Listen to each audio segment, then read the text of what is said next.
আজকে তো বেচা কিনি নাই, এতক্ষণ থেকে দোকান লাগাইছি। আজকে বাড়িতে নিয়ে বউ কইছিল আম নিতে, পেঁয়াজ নিতে, আরও অনেক কিছু নিতে।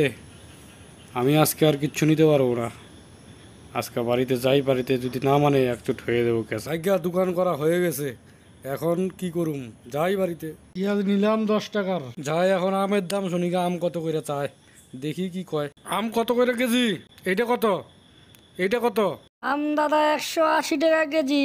হায় হায়, আমের দাম শুনে আমি পড়ে গেলাম। কাম সারছে, দাম শুনে আমার বিচি বিচি কারে উঠে। যাই বাড়ি যাই, আমের যে দাম।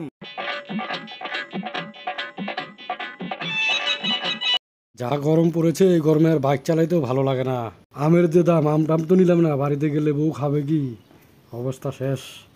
বাড়িতে তো আসলাম, বাজার ঘাট তো কিছুই আনলাম না, দেখি এখন বউ কি কয়।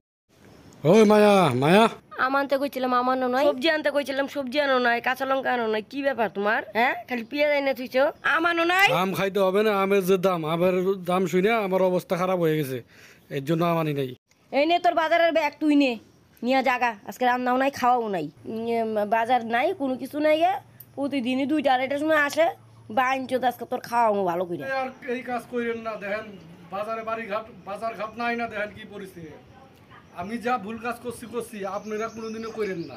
বাড়িতে বাজার ঘাট না আনলে কি হয় সেটা দেখানোর জন্য প্রথম ব্লগ ভিডিও বানাইলাম। আপনারা দেখলে, ভালো লাগলে লাইক কমেন্ট শেয়ার করবেন, আমরা সাবস্ক্রাইব করে পাশে থাকবেন।